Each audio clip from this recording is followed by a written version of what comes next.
morning. Good morning. My name is Isaac Kramer. I'm with the Board of Elections here, so right down the road. Just sometimes you forget about us. We're, just take leads and then headquarters. So I have a pleasure of talking about a new program we're doing here for Charleston County. It's called Vote in Honor of a Veteran. And we just want to recognize the service and the sacrifice, our heroes. So it goes in with our theme. It goes with our heroes who have served for our right to vote, our freedoms that we as an American have. So this program is going to work kind of in many ways. One is we're going to the schools. So we really want to target our high school students and let them know the importance of voting. Why are you an American? What is this right? What does it look like? How can you vote absentee when you go to college? So it's just getting them the information and also tying that vote to something very important, which is the sacrifice of our men and women in uniform who preserved that right over the many years. So sometimes we take that for granted. One thing that on Friday I flew to Chicago, so I missed all that rain. I got the beginning of it, but I escaped it. So there was actually a fallen serviceman on board the plane underneath, and the Master Chief was out in the rain as that coffin was coming and being put under. And it was just a very moving time for me because I'm sitting in the first row with my wife, and the next seat is his seat reserved. So he came on the plane, everyone was applauding. And those stories it just puts things in perspective for you that there's these men and women who are sacrificing their lives for our right to vote, for our freedoms, and we need to honor that. We need to say, hey, these people are putting their lives on the line for us, for that right to vote, for those freedoms that sometimes we just wake up and take for granted. I know that not every morning I wake up and say, well, I can get in my car, go to work, I have all these things that I'm just born with because I live in the United States. I just have that, and I just don't think about it. So it's put things in perspective when you start realizing those sacrifices that are made. So this program will bring our veterans to the classroom, talk to the students, encourage them to vote. We had our first session last week, which I was really encouraged. We were there from 8 till 3:15. So that's a long day. So I have a lot of respect for teachers. We taught every class 6 periods worth, and really we were encouraging students to register to vote, to actually vote, and also then there's a scholarship that we're going to be announcing soon for the students that participate in this program. And one thing I just wanted to impress upon them was that let's start talking about it now.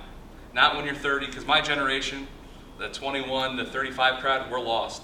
They don't vote, all right? And we really want to target those who vote or who will vote and make sure it's ingrained in them that that right is so sacred that we can't take that for granted. We need to acknowledge what that means.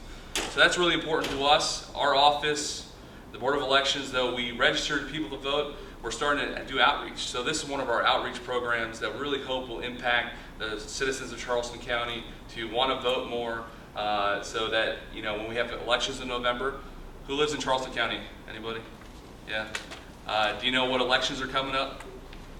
Yeah, the mayors. All right. So if you live in Charleston, your first time you'll be voting for someone other than Mayor Riley for most people. And also North Charleston has a mayor's race. Mount Pleasant City Council. Ravenel has mayor and city council. And I'm leaving one out. Seabrook Island. They're far away, but they also have an election that we run. So just to keep that in mind in this November, I encourage everyone here to go to the polls to vote. But when you go to the polls this November, vote in honor of someone who sacrificed their lives. And we have this pin here that we created. It's called Charleston. It says Charleston, vote in honor of a veteran. We ask everyone to wear that on Election Day to show your support. We have a social media campaign, hashtag vote for vets. So the vote for is the number 4. And we've seen some traffic with it, but on Election Day we'd like to see people using that, saying I'm voting in honor of a veteran, and posting a picture at the polls or something, just to show that this is something so meaningful and important. And we're really excited because the students are loving it, and our goal is first the students and get them engaged so that we don't have a generation that is apathetic to the political process. It's very important that's how we run things here. So it's electing the leaders of our county and of our state and nation. So with that, I'm really honored to introduce Jermaine Husser. He's with the Palmetto Warrior Connection, and Jermaine has a very interesting story.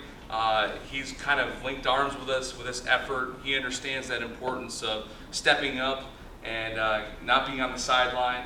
I steal that line from him a lot because he likes to use the football analogy, but he's just an inspirational speaker that we would love to also honor. He's a veteran, so we want to honor him as well with thinking of him on Election Day to vote and honor him and all of those who have served. So let's give a warm welcome to Jermaine Husser.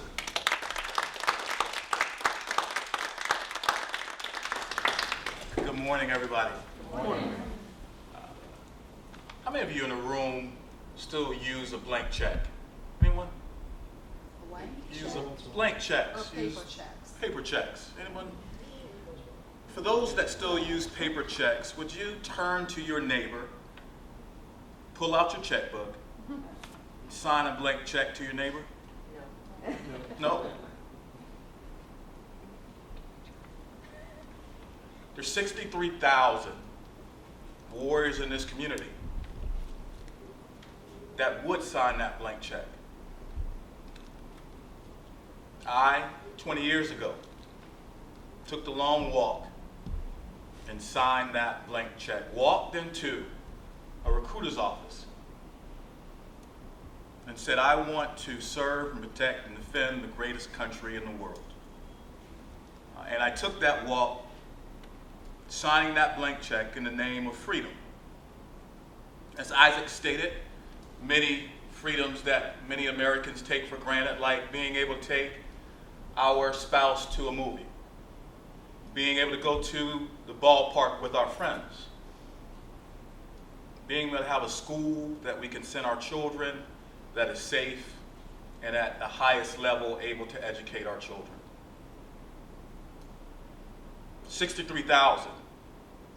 And when we sign that blank check, we're signing it understanding that Uncle Sam, this government can send us anywhere in the world at any time despite hurt, harm, danger, or death.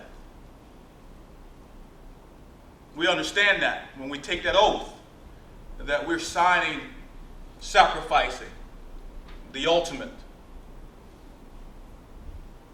And when we are away as warriors, we see, do things that the average American may not see, hear, or do. And when our warriors come back to community, like Charleston, South Carolina, we face challenges. Many of those challenges that make us feel isolated, that make us feel brokenhearted, that makes us feel disconnected from community. And the challenge is that in our country, those that have fought for us, 22 veterans a day commit suicide. Every 65 minutes, one of our best and brightest loses their life. Since 1999, we've lost more warriors, 128,000 of our best and brightest, due to suicide, than to combat over 6,000 warriors. Every one of them took the oath. Every one of those individuals fought for freedom and are my brothers and sisters. Well, what's the solution, Jermaine? We understand what the challenge is, and it is great. Well, the solution is programs like this that Isaac is talking about. One that honors our veterans, honors those that served our country in a way that's meaningful, that's going to change our community, change our world. It's programs like this that gives us hope that someone truly cares and wants to support us, that wants to engage us in the process and have a dialogue. It's programs like this that help lift the quality of life of our veterans, that helps to challenge us to be our very best and to continue our mission. Because what we want you to know as the average citizen that has not served is that we don't want you to say thank you for your service. We get that a lot. We appreciate it, but it's not what we want to hear, because as a proud veteran that walked and took the oath, we understood what we were walking into. And we're very proud to serve our country. We're very proud to have served you as a citizen of the greatest country in the world. And so thank you is not needed. How you thank us is through action, such as giving back in this very meaningful way, by going out and being a part of the political process, by voting, by engaging in deep dialogue about policies that not only are going to impact us now, but our children and our children's children in the future. How do you impact and change our world? Because we, again, fought for those very freedoms. And what we fought for is that every individual has a right to live their piece of their American dream. And everybody's American dream is different. Isaac's American dream is different from mine. I grew up watching a lot of Lassie, and I thought my American dream was a beautiful wife and a white house, 2-story with a white picket fence and 2.5 kids and a dog that did tricks. That was my American dream growing up. But for many, living their piece of their American dream, for warriors who transition out of the military, living their piece of their American dream is just being able to have a small piece of that freedom that they fought for. Having a school that they can send their child to get the best education possible. To have a roof over their head that is safe and secure. To be a part of a community that's thriving and cares for them by being actively involved in the political process by voting and being engaged, because you understand that the system is broken and that it's going to take all of us, every individual in this room and outside of this room, in our communities, to help change what that political process looks like. And warriors want to be engaged. We don't want to sit on the sideline, because we understand what service above self truly means. When we took that oath, that was service above self. When we come back to the community and serve, that continues the mission, that service above self. And all Isaac is asking that you do is to continue and extend that service to a veteran by honoring them by voting, by walking into the booth, however you vote. And you pull the lever, no, you don't pull the lever anymore, or you push the button, because you want to change what our community looks like, that you want to honor us by voting. When we were at the school, Isaac, we asked a young lady who was in the classroom, 17-year-old young lady who's running for president of her class. We asked, why should you vote? Isaac asked. And this young lady sounded boldly with her words and said, I vote because I have no other choice. It is a right for me to vote. And so I don't consider it an option. And so when I get a chance to vote, I am going to vote because there is no option. Because I understood that men and women died for me to have the opportunity to vote. And as I stated, there were 6,000 men and women since 1999 that have died on the battlefield.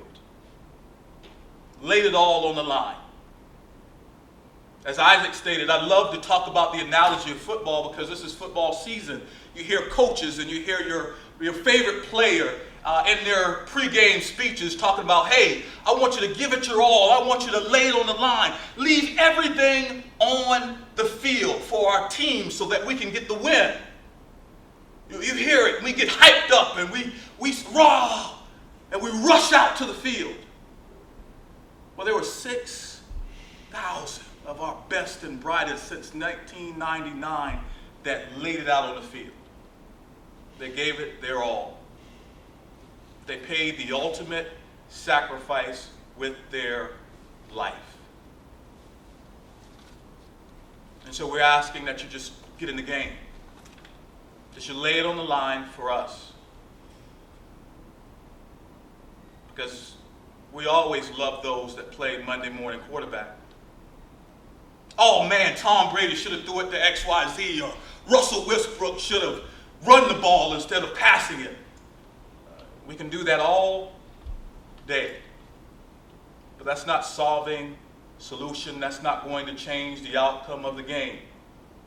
What does change the outcome of the game is you getting involved, you being in the game, and you being actively present. And we say in closing that if you get involved, if this community continues to stay engaged and be a patriot to our warriors that served, then we truly believe that you can lift up the quality of life of our warriors. And if we can lift up the quality of life of our warriors that served and their families, that served right along with them, that not only can we strengthen our workforce, we can have educated warriors a part of our workforce. We can have some of our best and brightest in our schools and universities.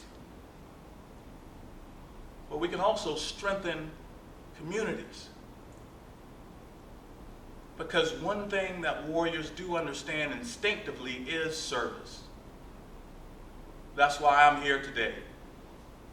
Is not only did my mom and dad give me a solid foundation, but what the military taught me was truly service above self, and that the mission must continue. And my mission now is to give back to the very community that gave to me, that gave me an opportunity to go away and be a productive citizen of this great country. And now I'm a productive citizen of this great community of Charleston that I call home. That I've traveled around the world, around this country. And I tell people from LA to Miami to New York, there is no better place to live than Charleston, South Carolina. Now I'll argue the point with them, because this is home. And home for me is where the heart is. And that's why I serve. I'm Jermaine Husser, U.S. Army vet, proud to serve this great country and proud to serve this community. Thank you. Get in the game.